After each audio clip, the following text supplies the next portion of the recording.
Bismillahirrahmanirrahim. Assalamualaikum warahmatullahi wabarakatuh. Sahabat Parsa Khalifah rahimakumullah. Semoga kita semua dalam keadaan sehat walafiat dan selalu dalam lindungan Allah Subhanahu wa taala. Kembali lagi kita di channel Parsa Khalifah. Tahukah sahabat, Allah Subhanahu wa taala pernah memerintahkan seorang malaikat untuk menemui iblis supaya ia menghadap kepada Rasulullah Shallallahu Alaihi Wasallam untuk memberitahukan segala rahasianya, baik yang disukai maupun yang dibenci. Semua pertanyaan yang Rasulullah tanyakan harus dijawab dengan sebenar-benarnya oleh iblis. Bila ia tidak berkata jujur, maka ia akan dihancurkan menjadi debu yang dihempas oleh angin, dan Allah akan puaskan manusia karena bencana yang menimpanya itu. Lantas, apa saja pertanyaan Rasulullah dan jawaban-jawaban jujur dari iblis itu? Mari simak video ini sampai selesai, agar kita paham segala bentuk dan cara tipu daya iblis kepada manusia, sehingga kita dapat mengantisipasinya dan mendapatkan keselamatan di dunia.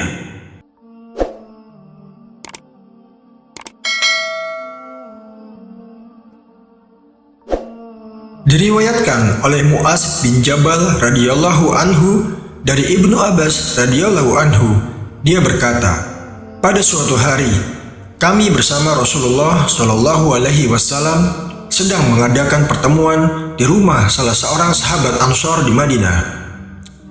Tiba-tiba terdengar ada seseorang yang datang memanggil dari luar dengan berkata, "Wahai penghuni rumah, apakah kalian mengizinkan aku masuk karena kalian membutuhkan aku?" Lalu Rasulullah bertanya kepada para sahabatnya, "Apakah kalian tahu siapa yang berseru itu?" Para sahabat menjawab, "Tentu Allah dan Rasulnya yang lebih tahu." Kemudian Rasulullah menjawabnya, "Dia adalah iblis yang terkutuk. Semoga Allah senantiasa melaknatnya." Mendengar itu, Umar bin Khattab radhiyallahu anhu bertanya kepada Rasulullah, "Wahai Rasulullah, apakah engkau mengizinkan aku membunuhnya?" Namun Rasulullah menahan Umar dan berkata, "Bersabarlah wahai Umar, apakah engkau tidak tahu bahwa dia termasuk yang tertunda kematiannya sampai waktu yang ditentukan, hari kiamat?"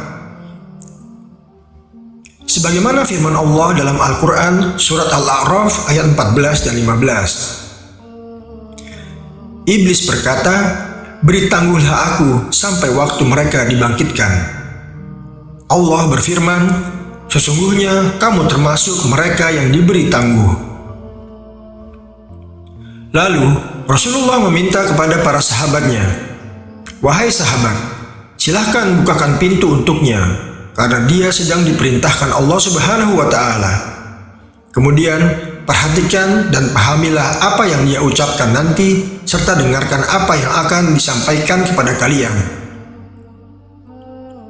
Kemudian pintu dibuka dan iblis masuk di tengah-tengah kami. Ternyata dia adalah seorang yang sudah tua bangka dan buta sebelah matanya. Dagunya berjanggut sebanyak 7 helai yang panjangnya seperti rambut kuda. Kedua kelopak matanya maskukhotani, memanjang terbelah ke atas, tidak ke samping. Kepalanya seperti kepala gajah yang sangat besar. Gigi taringnya memanjang keluar seperti taring babi, dan kedua bibirnya seperti bibir macan. Iblis datang dan berkata, "Assalamualaikum ya Muhammad." "Salam untukmu wahai Muhammad." "Assalamualaikum ya jama'atal muslimin." "Salam untuk kalian semua wahai golongan muslimin." Dan Rasulullah menjawab, "Assalamualillah ya la'inin." "Keselamatan hanya milik Allah Subhanahu wa taala, wahai makhluk terlaknat. Aku mengetahui engkau punya keperluan terhadap kami. Apa keperluanmu itu wahai iblis?" Iblis menjawab, "Wahai Muhammad, aku datang bukan karena keinginanku sendiri, tetapi aku datang karena terpaksa." Dalam kitab Tanbihul Ghafilin oleh Imam Abu dari Sita Samarqandi diceritakan tentang pertemuan Rasulullah dengan Raja Iblis dan terjadinya dialog di antara keduanya yang disaksikan oleh para sahabat Rasul. Allah Subhanahu wa taala telah memerintahkan seorang malaikat menemui iblis supaya dia menghadap Rasulullah SAW untuk memberitahukan segala rahasianya, baik yang disukai maupun yang dia benci. Dengan seperti inilah cara Allah untuk meninggikan derajat Nabi Muhammad SAW dan juga peringatan kepada sesama umat manusia. Rasulullah bertanya kepada iblis, "Apakah yang membuatmu terpaksa datang ke sini, wahai terlaknat?" Iblis menjawab, "Aku didatangi oleh malaikat utusan Tuhan yang Maha Agung dan dia berkata kepadaku." Kemudian iblis menjelaskan kedatangan malaikat Allah kepadanya. Malaikat berkata, "Sesungguhnya Allah Subhanahu wa Ta'ala menyuruhmu untuk datang kepada Rasulullah SAW dalam keadaan hina dan tunduk. Engkau harus memberitahukan kepadanya bagaimana tipu muslihat, godaan dan rekayasamu terhadap Bani Adam, bagaimana engkau membujuk dan merayu mereka. Engkau harus menjawab dengan jujur semua yang ditanyakan kepadamu. Dengan firman Allah Subhanahu wa Ta'ala, demi kemuliaan dan keagunganku, jika engkau berbohong sekali saja dan tidak berkata benar dalam memberikan jawaban pada utusanku, niscaya aku, Allah, akan jadikan kamu hancur menjadi debu yang dihempas oleh angin, dan aku akan puaskan musuhmu manusia karena bencana yang menimpamu itu." Dengan ancaman itu, iblis takut dan berkata dengan jujur. Iblis bertanya kepada Rasulullah, "Wahai Muhammad, sekarang aku datang kepadamu sebagaimana aku diperintahkan. Sekarang tanyakanlah kepadaku apa yang engkau inginkan. Jika aku tidak memuaskanmu tentang apa yang engkau tanyakan kepadaku, niscaya musuhku akan puas atas musibah yang akan menimpaku, karena aku pasti jadi debu. Tiada beban yang lebih berat bagiku daripada melihat para musuhku lega dengan apa yang menimpa diriku." Rasulullah mulai bertanya, "Baiklah, aku akan mulai bertanya kepadamu. Jika engkau benar-benar jujur, maka beritahukanlah kepadaku orang yang paling engkau benci." Lalu iblis menjawab, "Engkau, wahai Muhammad, engkau adalah makhluk Allah yang paling aku benci. Dan kemudian orang-orang yang mengikuti agamamu." Artinya, orang-orang yang mengikuti agama Allah dan tidak menyimpang dari ajaran-ajarannya. Rasulullah bertanya lagi, "Siapa lagi yang engkau benci?" Iblis menjawab, "Pemuda yang bertakwa dan secara total menyerahkan seluruh jiwa dan raganya kepada Allah Subhanahu wa Ta'ala." Lalu Rasulullah bertanya, "Lalu siapa lagi?" Iblis menjawab, "Orang alim dan wara', yaitu yang menjaga diri dari syubhat, dan orang yang penyabar." Rasul bertanya lagi, "Lalu siapa lagi?" Iblis menjawab, "Orang yang terus-menerus dalam keadaan suci dan menjaga diri dari kotoran, yaitu orang yang selalu memperbaiki wudunya. Begitu juga orang yang selalu menjaga dan membersihkan hatinya dari sifat su'uzon, iri hati, dengki, dan sebagainya.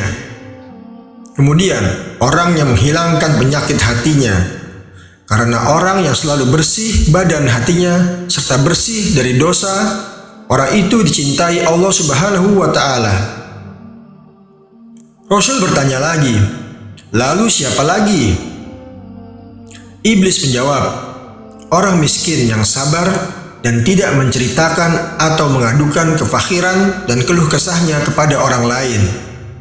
Keluh kesahnya hanya diadukan kepada Allah semata, dan aku paling tidak senang kepada manusia yang dicintai Allah."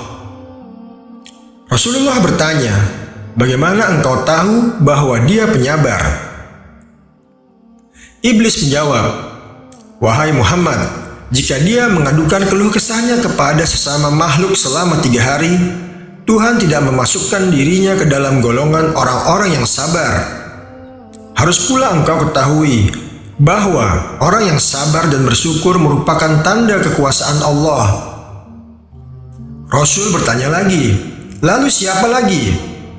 Iblis menjawab, orang kaya yang pandai bersyukur. Rasulullah bertanya, bagaimana engkau tahu bahwa dia bersyukur? Iblis menjawab, jika aku melihat dia mengambil dan meletakkan sesuatu pada tempatnya yang halal, tidak tamak dan qanaah, menerima apa adanya pemberian Allah, dan selalu bersedekah dari kelebihan yang dia miliki, aku pasti menggoda orang seperti itu agar dia tidak lagi bersyukur, dan aku akan menakut-nakutinya dengan kemiskinan dan mengajaknya berbuat kejahatan. Rasulullah bertanya, orang seperti apa Abu Bakar As-Siddiq di matamu?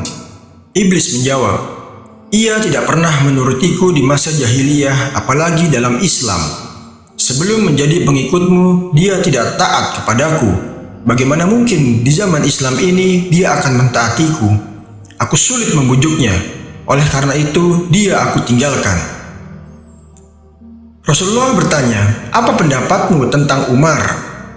Umar bin Khattab, demi Allah, setiap berjumpa dengannya aku pasti kabur. Aku takut bertemu dengan Umar karena ketegasannya dalam menyikapi perintah dan larangan syariatmu. Rasulullah bertanya, apa pendapatmu tentang Utsman? Iblis menjawab, Utsman bin Affan, aku malu kepada orang yang malaikat pun malu kepadanya. Rasulullah bertanya, apa pendapatmu tentang Ali bin Abi Thalib? Iblis menjawab, andai saja aku dapat selamat darinya dan tidak pernah bertemu dengannya, menukar dirinya kepala dengan kepala, dan kemudian dia meninggalkanku, tetapi dia sama sekali tidak pernah melakukan hal itu.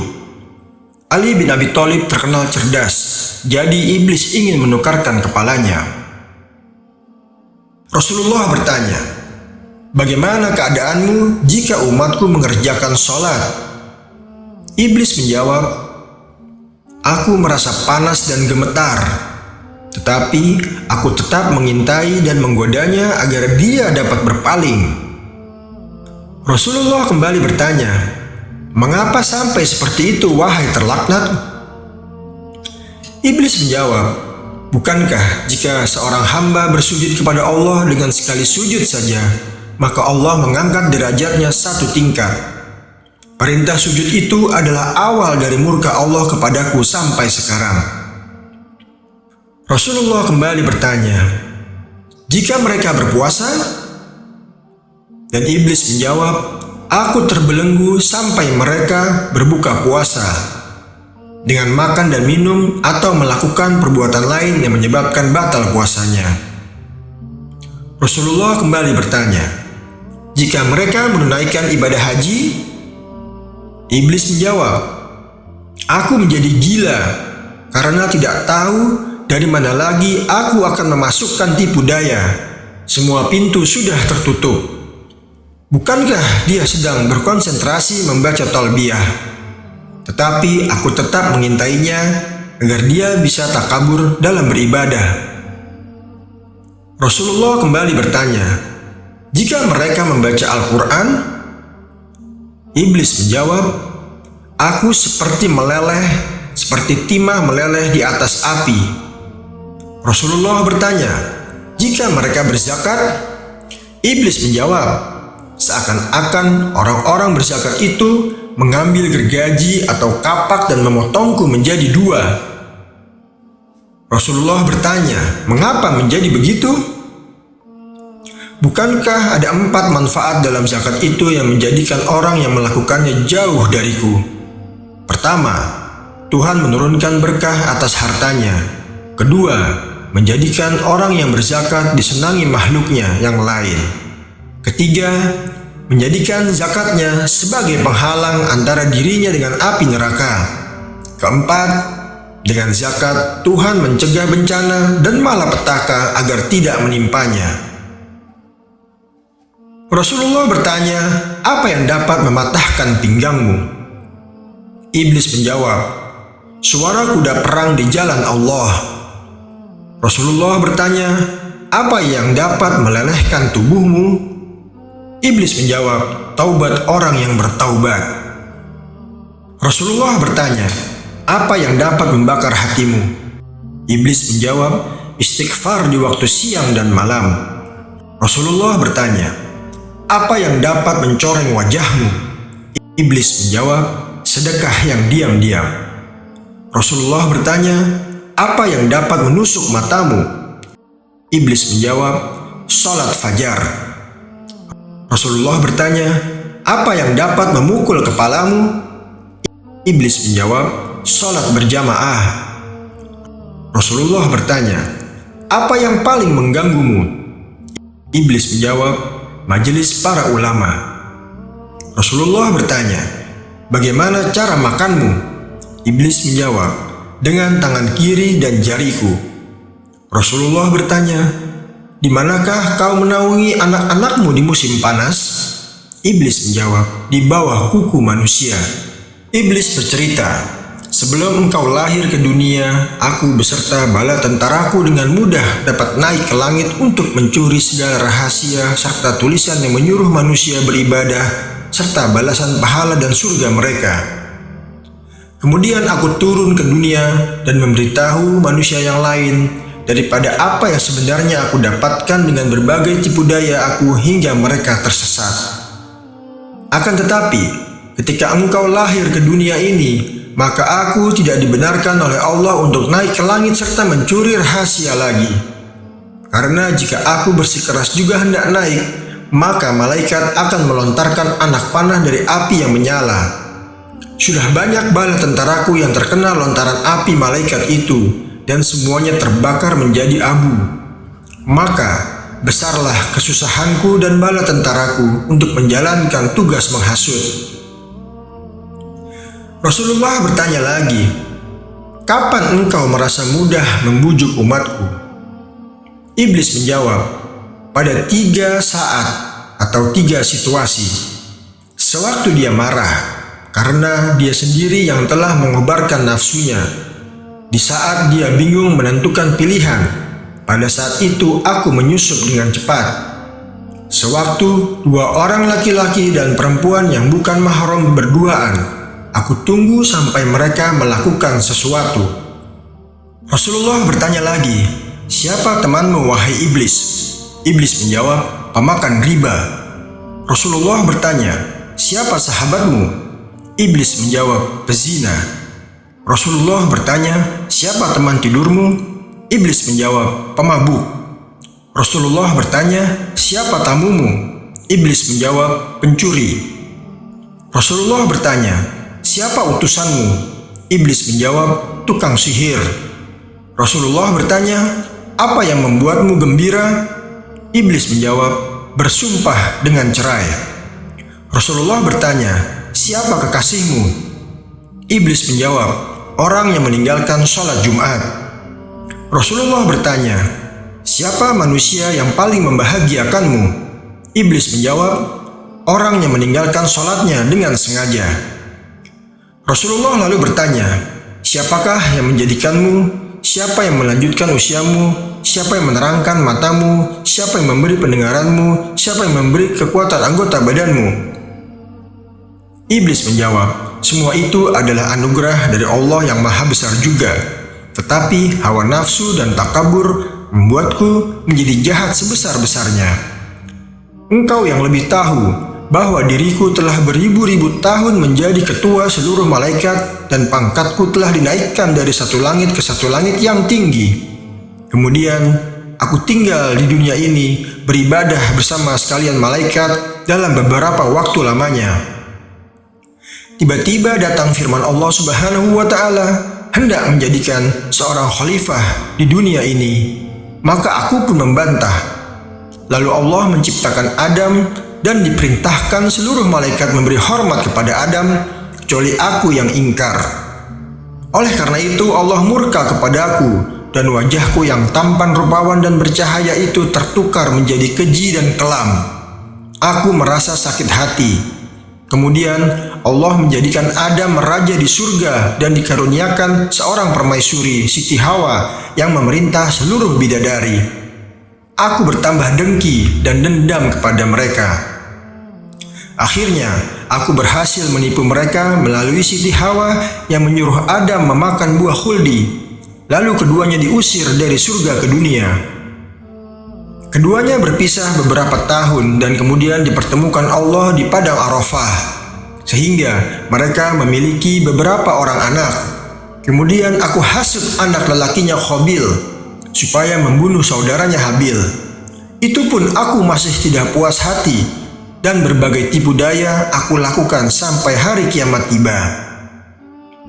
Kemudian Rasulullah bersabda, "Segala puji hanya bagi Allah yang telah membahagiakan umatku dan menjadikan engkau menderita sampai hari kiamat." Kemudian iblis membantah, "Hayhata, hayhata, tidak mungkin, tidak mungkin. Bagaimana mungkin umatmu akan bahagia sementara aku masih hidup dan tidak mati sampai hari kiamat? Bagaimana umatmu senang sementara aku masuk dalam diri mereka melalui aliran darah, daging, sedangkan mereka tidak melihatku? Demi Tuhan yang telah menciptakan aku dan memberi aku waktu untuk menunggu sampai hari mereka dibangkitkan, akan aku sesatkan mereka semua." Tertuang firman Allah dalam Quran surat Al-A'raf ayat 16 sampai ayat 17, yang artinya, iblis menjawab, "Karena engkau telah menghukum saya tersesat, saya benar-benar akan menghalang-halangi mereka dari jalan engkau yang lurus. Kemudian saya akan mendatangi mereka dari muka dan dari belakang mereka, dari kanan dan dari kiri mereka, dan engkau tidak akan mendapati kebanyakan mereka bersyukur." Kemudian Allah menjawab pada ayat 18. Allah berfirman, "Keluarlah kamu dari surga, itu sebagai orang terhina lagi terusir. Sesungguhnya barang siapa di antara mereka mengikuti kamu, benar-benar aku akan mengisi neraka jahanam dengan kamu semuanya." Iblis melanjutkan dialog dengan Rasulullah. Rasulullah kembali bertanya, "Siapakah orang yang ikhlas menurutmu?" Iblis menjawab, "Apakah engkau tidak tahu, wahai Muhammad? Barang siapa cinta dirham dan dinar, maka dia tidak termasuk orang yang ikhlas untuk Allah. Jika aku melihat orang yang tidak suka dirham dan dinar, serta tidak suka puji dan pujian, maka aku tahu bahwa dia adalah orang yang ikhlas kepada Allah. Oleh karena itu aku tinggalkan dia. Sesungguhnya orang yang cinta harta, pujian, dan hatinya tergantung pada nafsu syahwat dunia, dia lebih rakus dari orang yang aku jelaskan kepadamu. Tak tahukah engkau bahwa cinta harta termasuk salah satu dosa besar? Wahai Muhammad, tak tahukah engkau bahwa mencintai kedudukan dan sombong termasuk dosa besar? Wahai Muhammad, tidak tahukah engkau, akulah yang memalingkan niat para pemimpin dari umatmu? Mula-mula mereka memikirkan umat, mereka amanah, tapi lama-kelamaan mereka hanya memikirkan diri sendiri dan keluarganya, sampai akhirnya mereka menjadi rakus dan semua milik rakyat dikuasai, dan itu semua adalah kepandaian. Wahai Muhammad, tidak tahukah engkau bahwa aku punya 70.000 anak? Setiap anak dari mereka mempunyai 70.000 setan. Di antara mereka telah aku tugaskan untuk menggoda golongan ulama, orang-orang pandai. Sebagian lagi aku tugaskan untuk menggoda anak muda. Sebagian lagi menggoda orang tua, dan sebagian lagi menggoda orang-orang yang lemah.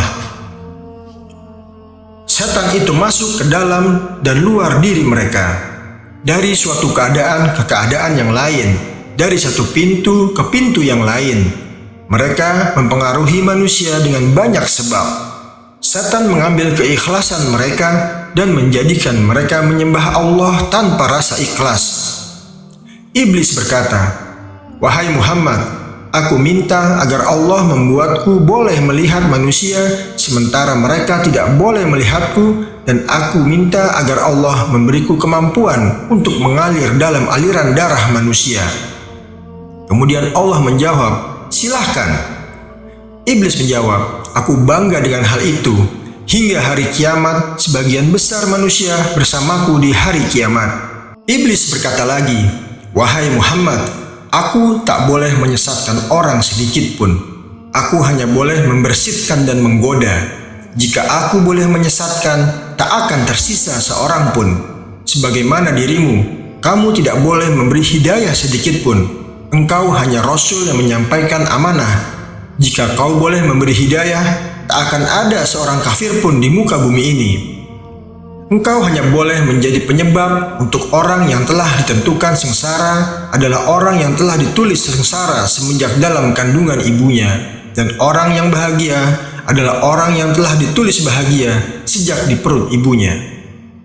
Demikianlah dialog yang terjadi ketika Rasulullah berhadapan dengan Raja Iblis di depan para sahabatnya. Dan janganlah kita menjadi orang tersesat dan menjadi teman-teman daripada setan. Semoga kisah ini dapat menambah ilmu dan menambah ketaatan kita kepada Allah Subhanahu wa Ta'ala. Sahabat Parsa Khalifah, untuk menonton cerita dan kisah menarik lainnya, silahkan subscribe channel kami, like dan share bila kalian suka dengan video-video tersebut. Semoga bisa menjadi amal jariah kita untuk menambah pahala dan sekaligus melakukan syiar Islam. Terima kasih. Jazakumullah khairan katsiran. Subscribe, like and share bila kalian suka dengan video-video kami. Terima kasih.